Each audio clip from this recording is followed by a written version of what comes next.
והוא אחד ואין שני, להמשילו, להכבירה, בלי ראשית, עוד בלי תכלית, ולא העוז והמשרה. Shalom.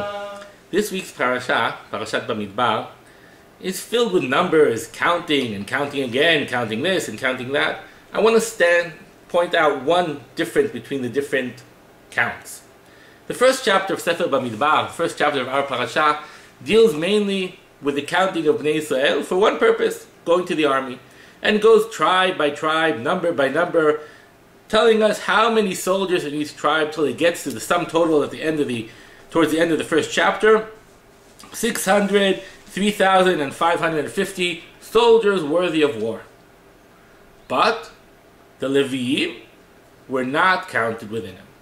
And then in an interesting pun, the Torah says, "Et mate Levi lo tifkod, v'ata hafked et Leviim al mishkan ha'edut."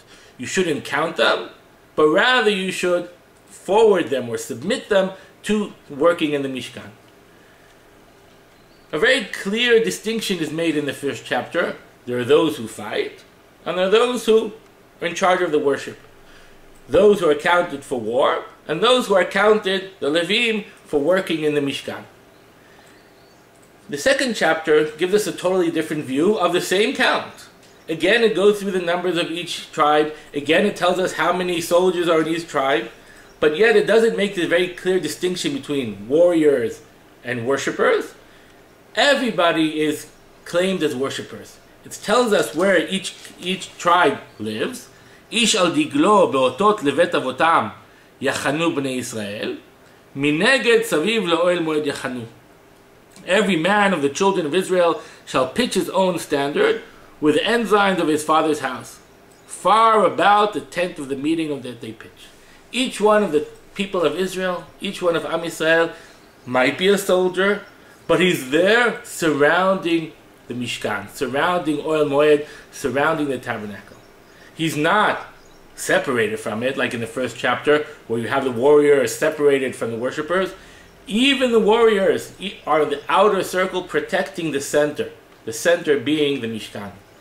These two views are very distinct. Do we separate those warriors from worshippers, or do we include them as their godly mission of being warriors and protecting the center being the Holy Ark?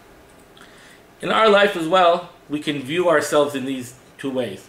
We can have our secular life and our religious life. Work, studying, making a living. And we have our religious life, going to shul, davening, keeping mitzvot. And we can separate the two, and the twine shall never meet. We can sometimes view our life as differently. We have our center, our religious center, but everything we do within our world engulfs that center and is enriched by that center and gets its power from that center.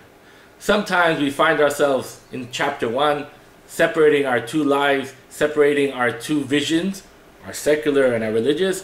Sometimes we merit the big zchut of realizing that there is no separation, but rather the outer secular, in quotation marks, secular world is really surrounding the main part, the center, the religious effect, but that religious center really brings the power not just to itself, but rather to all that surrounds us, our whole life. Shabbat Shalom.